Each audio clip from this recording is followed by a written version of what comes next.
tips have been narrowed considerably, but are still quite a bit wider than the tool I used for drilling out the horn. So we're ready to put the horn nocks on.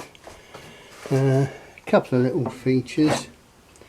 This knot just popped out. What I'll do is I'll clean that. I won't bother filling it. That's a nice feature. Well, I say that, I probably won't bother filling it because that will disappear in the final reduction of draw weight. Similarly, a little nick there. That would have been the pith of this knot. I think we're pretty solid there, but I'll put some super glue in that and I'll take care. But the outers will get slimmed a little bit more. But this last stage, what I do is I do the horn knock, and then I blend in from that narrow diameter back over about 8 or 10 inches. But she's certainly looking like a bow now. It's got the odd little bit of wiggle and waggle, little bit of character, a tiny bit of S shape, but not enough to worry about. But what I'll do is I'll run a string line down it just as one final check that I think I've got the string line nice. But of course I've been narrowing the tip from one side or the other to try and keep the string line good as I've progressed. There, by putting the string line on there, I can see that I want to centre the horn knock slightly over to this side, so I'll do a mark there. So this horn knock will be slightly over this side. The other one, it will, funnily enough, be very slightly over to the left. Then once the horn nocks are on, I can remove some of this wood. And it will just all blend it in nicely onto that straight line. Just a little bit of subtlety. That's a nice thing about, just a final check. So you see I could have had the string line there, in which case you can see at the middle of the bow it's biased over this way. So even when your tip is fairly narrow, it's still, you've still got room for a bit of string line adjustment.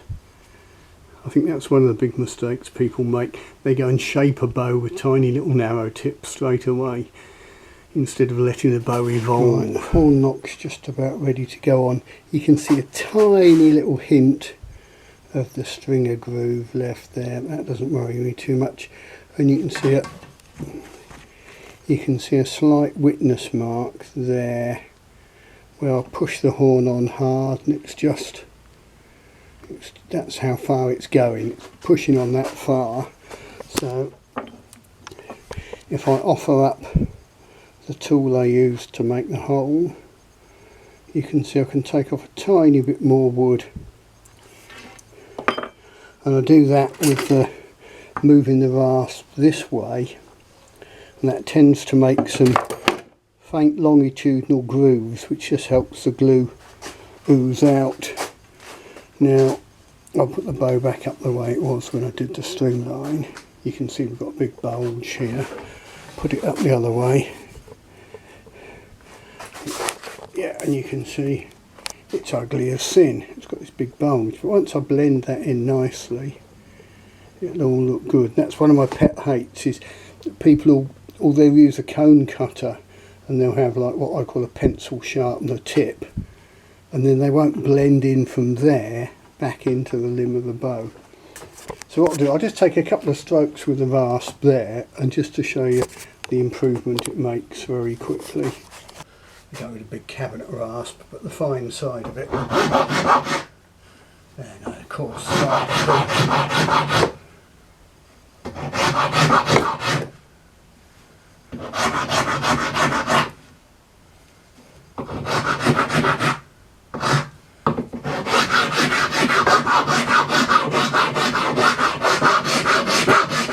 take the corners off. So basically going from sort of slightly rectangular to a completely round cross section.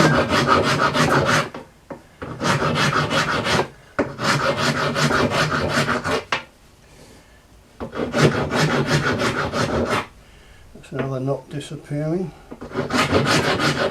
Obviously I'll do more than that on the finished bow, but that's just to show how a bit of blending in makes a lot of difference.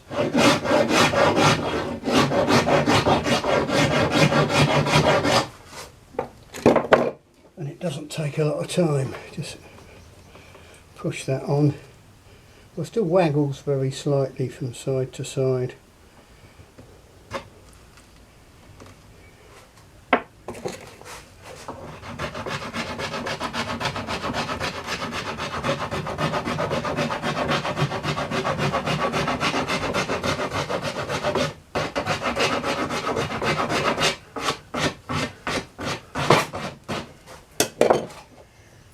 What a nice snug fit. Yeah, I mean that's just pushing that on. So you can see it's a good snug fit. I'll get that glued on, leave it to dry. Just a little word on marking out the knock. This will be the bottom knock, so it will have one big fat groove to take the string and the stringer. And you can see I'll have the groove about there. Now what I think is a mistake that you'll see on a lot of bows is they have the string groove right down here, and it's only got a very little amount of horn to just shear off across the grain in this direction. The other alternative of course is you have it too far up the tip and you have it hanging, it's on the horn but there's no wood underneath it. So I'm going to go about there, pretty much where that hole is in the drill bit. Horn nocks are on now. They're not particularly well finished. Brace height's dropped just a whisker, but it's not bad. The tips have been narrowed substantially where it goes into the knock and tapered off, so it looks more like a bow now, and hopefully we'll see those outers just coming round a little bit more, and it should gain us some draw length.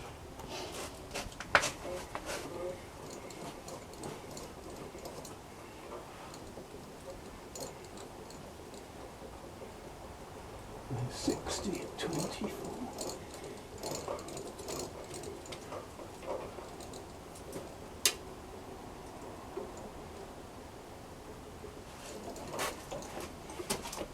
$70, a whisker over 26. I'm not sure if that's what it was before. I'll review that, see if the tips need to come round a bit more. But what did I say, 26, 27, 28, 29, 3 more inches of draw required. Well, that's only another inch of tip movement. If you measure tip movement compared with draw length, the tips come back about a third as much as the string comes back. So we're pretty close now. I'll review that. Unfortunately I've got some building work next door but one, so I've got the garage door shut and there's a lot of background noise. I've taken quite a bit more off the tips, got them narrowed, cleaned up all the tool marks. Hopefully we should be back to full draw by now. And assuming it doesn't explode, we'll have a look over the bow. That pith line's all gone now. A lot of the knots have virtually been removed. Let's just pull it.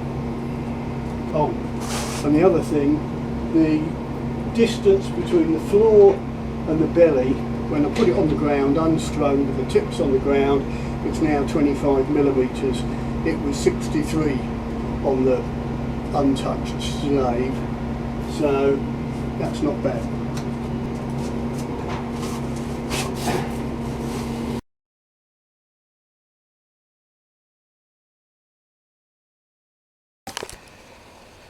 I did have some video of the bow pulling to 28 inches at 70 pounds that I took yesterday, but for some reason the camera had stopped filming. But we can have a bit of an autopsy here. Most of the lower limbs alright, well, alright-ish, but it seems most of the biggest break happened at the centre, which is a bit unusual right on the arrow pass. But you see, this knot is goes a lot deeper than I would have imagined. So looking at the belly, there's almost nothing to see. But when you look here, it does go right through deep. You can see there. But of course you can't tell where a break actually propagated. Could have been there. Further up the top limb, again it's sort of separated.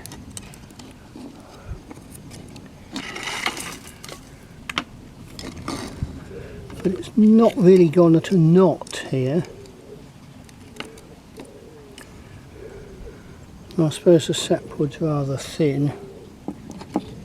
The sapwood's a bit thin there. And there's a knot on the belly. Slightly concerning is the fact that the tip's come off. Now I don't know if that tip, if that's where it broke, you'd think the tip had just come off and the rest of the bow would cartwheel forward. So I don't know. The bottom line is you can't really tell. But that's not an incredibly small tip for a 70 pounder. But of course there is that filled knot there. Who knows? Yeah, with hindsight, if I dug that out, filled it and put a sapwood patch over the back, if I'd taken all the sapwood off and bamboo backed it, it would have been fine, and blah blah blah. But interestingly, there's some video. One of the guys at the club took video of me shooting it, the shot before it broke, and I heard that tick again, the tick I heard on that video. I stopped, I shot the arrow, I had a look at the back of the bow, couldn't see anything, and I thought next draw I'll pull it that little bit further. I mean, those arrows are too long for this bow, I think they're 30, 31 or something. I thought I'll pull it a good, good solid 28, maybe 29, and I'll pause at full draw, just that little bit, bang, and it went. But better that it goes now than when I'd let me mate Rob had it. Anyhow, it cost me now, kept me entertained. But interesting, I've never had one go plumb centre before. Maybe that was the culprit. But it's strange how they break. If you imagine the shock load when it goes, it must just spread right along the bow, sort of delaminating it. Yeah, tricky chaps bows, never got the hang of them. In fact, how does this go together? Yeah, oh, I see, that goes together like that. There we go. So did it pop apart there, or did it break there? So it doesn't look like it failed at the knot, it's delaminated through that knot. But it's as if the sapwood's lifted here. It's very strange. You can't really. Or did the belly collapse there? Who knows? What went first? Send your answers on a postcard.